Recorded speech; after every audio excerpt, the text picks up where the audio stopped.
নমস্কার সবাইকে। সবাই কেমন আছেন? আশা করি সবাই খুব ভালো আছেন। আমিও খুব ভালো আছি। শীত তো এসে গেছে, এখন পিঠা পুলি পায়েস এগুলো খাওয়া হবে, কম বেশি সবাই খাবেন।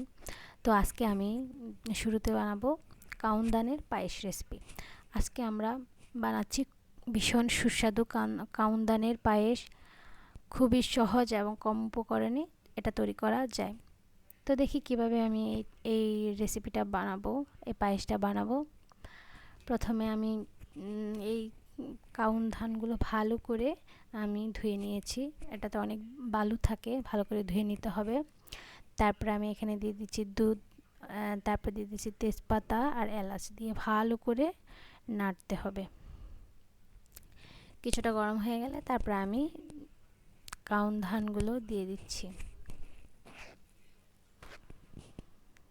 সবাই তো আমরা কম বেশি চিনি গুঁড়া চালের পায়েস এগুলো খেয়ে থাকি। আর এটা হচ্ছে কাউন ধানের, এগুলো সচরাচর খাওয়া হয় না, আমাদেরও খাওয়া হয় না, খুব কমই খাওয়া হয়। তো এই পায়েসটা খেতে অসাধারণ লাগে, আমার তো ভীষণ প্রিয়।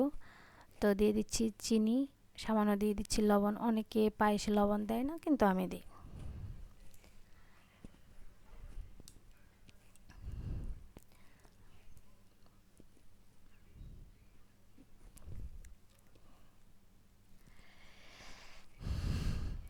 দুধ যদি ঘন না হয় তাহলে কম আছে কিছুক্ষণ জাল দিয়ে না চামচ দিয়ে নেড়ে ঘন করে নিতে পারেন। তো আমি আগে থেকেই কিছুটা দুধ উঠিয়ে নিয়েছি, নিয়ে ওই দুধে গুঁড়া দুধ মিশিয়ে তারপরে আমি পায়েসে দিয়ে দিচ্ছি ঘন করার জন্য। আর আমার দুধটা এমনি ঘন ছিল। তারপর দিয়ে দিচ্ছি কিশমিশ। তো দেখুন বন্ধুরা, আমার পায়েসটা হয়ে গেছে। কেমন হয়েছে অবশ্যই জানাবেন।